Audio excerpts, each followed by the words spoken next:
여러분 반갑습니다. 오늘은 세번역 제43장 1절에서부터 34절까지를 읽어 드리겠습니다. 그 제목을 보면 형들이 베냐민을 데리고 이집트로 가다에 대해서 읽어 드리겠습니다. 그런데 그 땅에 기근이 매우 심해져 갔습니다. 그래서 그 이스라엘 식구들은 이집트에서 가지고 온 그 곡식이 이제 다 떨어졌을 그 때였습니다. 아버지 이스라엘이 아들에게 말하였습니다. 얘들아, 다시 가서 먹거리를 조금 더 사오너라. 팔아온 양식이 이제 모두 그달이 났구나 라고 말했을 때에 유다가 아버지에게 나아가서 이렇게 말하였습니다. 아버지, 그 사람이 이집트에 있는 그 사람이 우리에게 엄하게 경고하면서 말하기를 너희가 막내 아우를 데리고 오지 않으면 다시는 나의 얼굴을 못 볼 것이다 라고 말하였습니다. 그러니 우리가 막내를 데리고 함께 가게 아버지께서 허락하여 주신다면은 다시 가서 아버지께서 잡수실 것을 사오겠습니다만, 그러나 아버지께서 막내를 보내실 수 없다고 하신다면은 우리는 절대로 갈 수가 없습니다. 맹고하니 그분이 우리에게 말하기를 너희가 막내 아우를 데리고 오지 않으면 다시는 나의 얼굴을 못 볼 것이다 라고 말하였기 때문입니다. 참 기가 막힐 노릇이네요. 봅시다.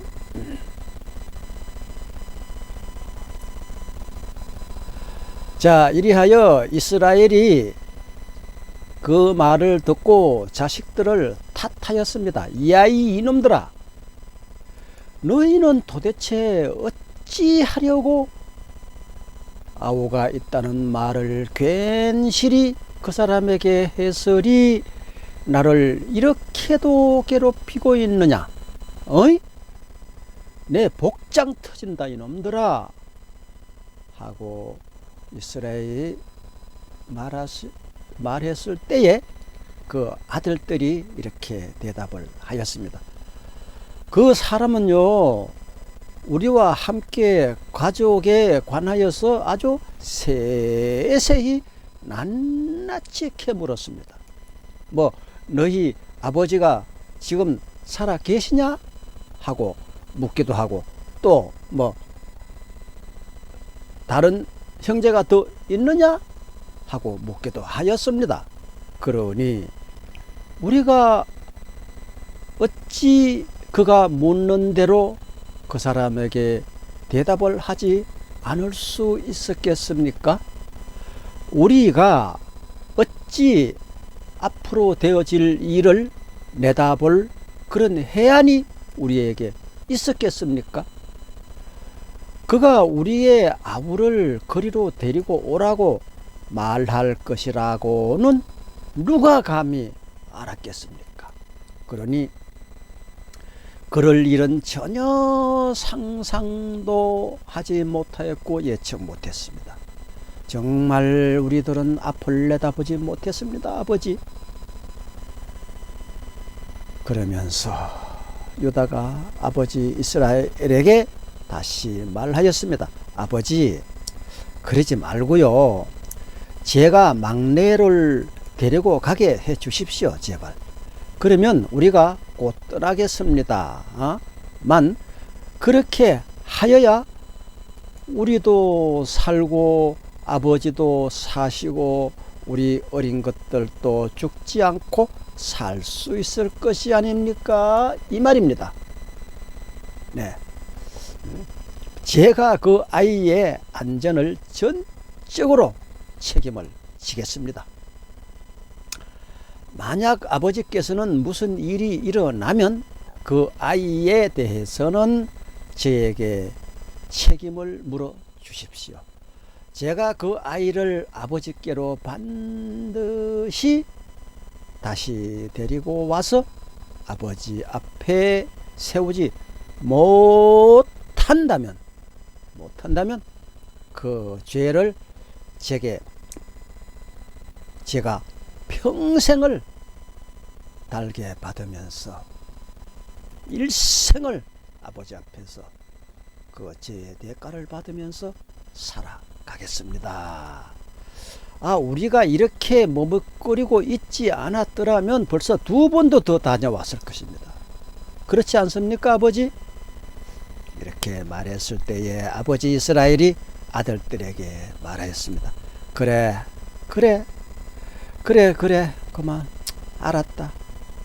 꼭 너희들이 그렇게 해야만 된다고 한다면, 아이고, 내 복장 터져.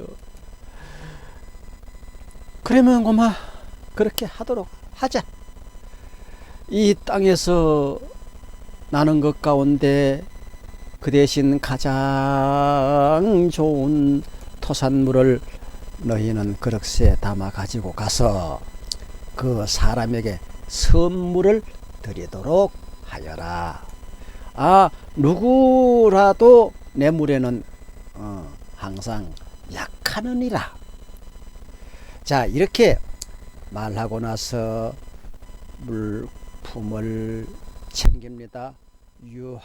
유향과 꿀을 얼마쯤 담고 향품과 모략과 유향나무 열매와 감복숭아를 담아라. 그래서 뇌물로 그 사람을 설득을 한번 시켜보란 말이다, 이놈들아. 응? 사실상 이스라엘도 지금 이 말을 하면서 보이지 않는 요셉에게 엎드려서 절하는 형식이 되고 말았습니다. 그려? 자, 이래서 돈도 2배를 꼭 가지고 가거래. 너희 자루어기에 담아온 그 돈은 되돌려 주어야 하느니라. 아마도 모르긴 해도 그것은 그분들의 실수였을 것이다. 너희 아우를 데리고 어서 그 사람에게로 한번 가 보거라. 어서 가 어서 죽으면 죽으리라. 자, 이렇게 이스라엘이 말하는 가운데 성경 구절은 14절로 접어듭니다. 너희들이 그 사람 앞에 설 때에 말이다.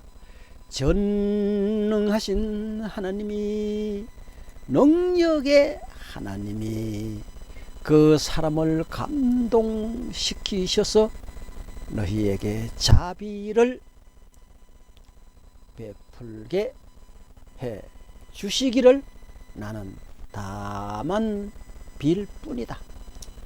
아마도 하나님은 그렇게 할 것이다. 그가 거기서 남아있는 아이와 베냐민도 너희와 함께 돌려보내 준다면 더 바랄 것이 없겠지만서도 만에 하나 자식들을 잃게 되면 또 잃는 것이지 뭐. 이때에 야곱은 그 옛날 요셉을, 잃어버린 요셉을 생각합니다. 뭐 난들 어떻게 하겠느냐 하면서 이스라엘은 울먹였습니다. 울먹이면서 이 말을 하는데 이스라엘 아들들은 그 말을 듣고 선물을 꾸리고 돈도 갑절을 지니고 베냐민을 데리고 급히 이집트로 가서 요셉 앞에 섰습니다. 그래. 자, 어찌 될까요? 요셉은 베냐민이 그들과 함께 온 곳을 보고서리 자기 집 관리인에게 이렇게 말하였습니다. 이 사람들을 말이죠, 내 집으로 데리고 가시오. 그리고 짐승을 잡고 밥상도 멋지게 좀 준비를 하시오. 이 사람들은 오늘 나와 함께 점심을 먹게 될 것이오. 자, 이렇게 말하고 요셉이 말한 대로 관리인들이 그 사람들을 요셉의 집으로 안내를 하였습니다. 그러면 모든 사람들이 이제 요셉의 집으로 이제 갑니다. 그 사람들은 요셉의 집으로 안내를 받아 들어가면서 속으로 생각하기를 덜컥 겁이 났으리 가슴이 두근거리고 방망이질을 하기 시작했습니다. 그냥 거기서 원래 약속한 대로 베냐민 데려왔으니까 보여주고 양식만 주면 되는데, 응? 그 무서운 그 사람이 세상의 자기들을 데리고 또 어딘가 누구네 집으로 데려가는 거라. 그러니 이 사람들은 이것도 뭐야, 원래대로 약속이 틀리잖아, 우리를 어떻게 하려고 그래, 왜 우리만 갖고 그래 하면서 가슴이 두근거렸습니다. 이거 정말 큰일 났다, 큰일 났어, 큰일 났다고 하면서 호들갑을 떠는데 그들 생각에 지난번에 여기에 왔을 적에 우리가 낸 돈이 알지도 못하는 사이에 우리 자료 속에 담겨서 되돌아왔는데 말이지, 우리가 그 돈 때문에, 그 돌아온 돈 때문에 우리가 이리로 끌려온 게 틀림없는 것 같아. 이 일을 어쩌면 좋지, 문초를 받을 텐데 어쩌면 좋아. 그러니 그 일로 그 무서운 그가 우리에게 달려들어서 우리의 나귀를 빼앗고 우리를 노예로 삼으려는 것이 틀림없는 것 같아. 아이고 무서워 하고 형제들 모두 걱정을 하였습니다. 그래서 그들은 요셉의 집 문 앞에 이르렀을 때에 그들은 많이 궁금했습니다. 그래서 요셉의 집 관리인에게 가서 살짝에 한번 물어보았습니다. 선생님, 우리는 말이죠, 지난번에 여기에서 곡식을 사간 일이 있습니다. 네. 지난번에 그런 일이 있어요. 그런데 말이죠, 어찌 된 일인지 하룻밤 묵고 갈 장소 그곳 좀 거리에 이르렀을 때에 자루를 풀다가 보니까 글쎄 우리가 치른 돈이 액수 그대로 우리 각자의 자루 안에 고스란히 그대로 들어있는 것을 보았습니다요. 그래서 우리가 그것을 다시 가지고 와서 이렇게 용서를 빕니다. 이것 좀 보세요. 이거 보세요. 우리는 진정 정직하거든요. 자, 그러니 또 우리는 곡식을 살 돈도 별도로 따로 더 가지고 왔습니다. 이것 좀 보세요. 이 돈을요, 우리는 누가 그 돈을 우리의 자루 속에 넣었는지 진짜로 모릅니다. 정말입니다. 누가 뭘 했나? 도둑이 제발 저린 것처럼 아무도 말하는 이가 없는데 형제들은 발이 저립니다. 지금 발이 저려요. 발만 저립니까? 오금도 저려내요. 자, 이렇게 해서 그 관리인이 그 말을 듣고 이렇게 대답하였습니다. 그동안 모두들 별거 없으십니까? 걱정하지 마십시오. 댁들을 돌보시는 하나님, 그 댁들의 조상을 돌보신 그 하나님이 그 자루에 보물을 넣어주신 것입니다.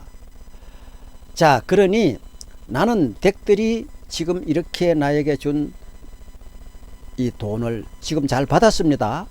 이렇게 말하면서 관리인은 시몬을 그들에게로 데려와서 합류를 시켰습니다. 그래요. 관리인은 그 사람들을 요셉의 집 안으로 안내를 하고서는 발 씻을 물도 주고 그들이 끌고 온 나귀에게도 먹이를 주었습니다. 그래요. 자, 이렇게 됐는데 그들이 거기에서 정심을 먹게 된다는 말을 들었으므로 정오에 올 요셉을 기다리면서 장만해 온 선물을 정돈하고 어선하게 지금 분주하게 움직이고 있습니다. 그려 요셉이 집으로 마침 그때 들어오니 그들은 집 안으로 가지고 들어온 선물을 요셉 앞에 쭉하니 내놓고 하는 말이, 또 그 선물 뒤에서 땅에 엎드려 절을 하면서 그 옛날 말이죠. 그 옛날 꿈 이야기 같이 그대로 형제들은 요셉에게 빙 둘러서서 긴장되고 초조한 마음, 새 가슴이 되어서 절을 하기 시작을 했습니다. 그랬더니 요셉은 그 하는 행동을 보고 그 형제들에게 안부를 묻고 난 다음에 전에 그대들이 나에게 말한 그 연세 많으신 그 아버지도 안녕하시오. 또 그분이 아직도 건강하게 살아 계시오. 하고 요셉이 그 형제들에게 물었습니다. 그럼 그 형제들은 무슨 대답을 하였을까요? 자, 그 형제들이 말하기를 네 총리 어르신의 종인 우리 이 소인들의 아버지는요 지금도 살아 계시고 9988 하며 안녕하십니다요 하고 대답을 하면서 그 형제들은 모두 몸을 굽혔다 폈다 하면서 다시 요셉에게 절을 꾸벅꾸벅 하는 것이 아니겠습니까?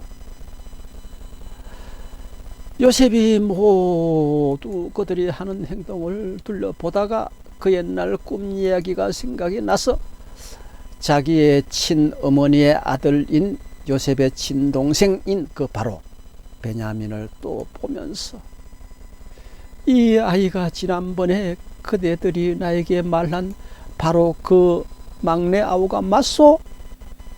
크는 애들은 얼굴이 달라지니까 못 알아보죠. 하고 물었을 때에 그 묻는과 동시에 요셉은 그것이 아니고 그 동생 베냐민을 보면서 하는 말이 아따 그놈 참 잘생기고 장하게 생기고 귀엽게도 생겼구나, 이렇게 덕담을 했습니다. 요셉이 자기 동생 친핏줄 베냐민을 보고 하나님이 너에게 복 주시기를 나는 빈다 하고 말하였습니다. 그래서 요셉은 자기 친동생을 그 피부친 친동생을 물끄러미 바라보다가 참고 참다가 마구 치밀어 오르는 형제의 정을 누르지 못하였어. 울음이 가슴에서 막 위로 치밀려 올라왔습니다. 그래서 그 우는 모습을 그들에게 안 보이려고 그 피방문을 박차고 나가서 다른 방에 들어가서 울 곳을 찾아 자기의 방으로 침실에 들어간 다음에 침실에 얼굴을 묻고 한참 동안 마음속으로만 대곡대곡 하면서 울고 나서리 이러면 내가 안 되지 하면서 얼굴을 수건을 닦고 도로 나와서 그 정을 억지로 억누르면서 밥상을 차리라고 호령을 하였습니다. 자, 밥상을 차리는 사람들은 요셉에게 상을 따로 차려서 올리고 또 그의 형제들에게도 따로 차려서 올리고 요셉의 집에서 먹고 사는 이집트 사람들도 따로 다 차렸습니다. 그리고 그렇게 따로 차리는 이유가 그 애굽인 이집트란 그 나라가 요셉이라는 구원의 사자를 보내어서 7년 대환란의 날에 이 이집트 백성을 요새의 바위 밑에 보호하던 그날에 바로 그날 말입니다. 하나님도 위에서 내려다 보시고 웃으시지 않았을까요? 그런데 풍습이란 게 이집트의 풍습을 따라서 이집트 사람들은 히브리 사람들과 같은 상에서 절대로 먹으면 안 되는 그런 미신이 있거든요. 같이 먹으면 부정을 탄다고 생각했기 때문에 상을 같이 차리지는 않았습니다. 그러니까 애굽은 대단하고 히브리 사람은 얕보는 거지. 자, 그러면 따로 차렸으면 어찌 되었는고 33절을 한번 보겠습니다. 자, 이렇게 하여 요셉의 형제들은 그 집안 신복들의 안내를 받아가면서 요셉 앞에 이렇게 같이 앉아서 있는데 앉고 보니 신복들 아니고 요셉의 형제들이 말이야. 요셉의 형제들이 그 요셉 앞에 쭉 이제 같이 밥을 상은 따로지만 먹으려고 앉아서 앉다가 보니까 자동으로 맏아들 로벤부터 나이 많은 아들부터 쭉 나이대로 쭉 하니 줄지어 이렇게 이르러서 쭉 하니 나이 순서에 따라서 앉게 되었습니다. 그려 그 사람들은 누구 요셉의 그 형들 말이에요. 서로 막 어리둥절하면서 서로 얼굴을 쳐다보면 이쪽 얼굴 쳐다보고 저쪽 형 이쪽에 있는 동생 쳐다보고 저쪽에 있는 형을 쳐다보고 하면서 눈이 막 둥그레 가지고 각자 마음속에 생각하기를 각 사람들이 모든 먹을 것은 요셉의 창에서 날라다 주었는데 요셉의 형들은 오만 가지 생각이 가슴에서 지금 끌어올르고 있습니다. 그런데 이 식사 배석 문제가 베냐민에게는 다른 사람보다 5몫이나 더 주었습니다. 밥은 한 그릇밖에 못 먹는데 그들은 요셉과 함께 거기서 취하도록 마시고 배불리 먹고 그 자리를 차고 각자 자리로 돌아가는데, 그런데 배불리 먹고 나서는 어찌 되었을까요? 이 글이 좀 아쉽다 이거. 그래서 여러분은 또 어쩔 수 없이 다음 주를 기대하시면 됩니다. 예, 다음 주에 또 이 장면이 그대로 또 이어지걸랑요. 예, 여러분 이 재미있는 요셉의 이야기 다음 주에도 기대하여 주시기를 바랍니다. 오늘 이야기 끝.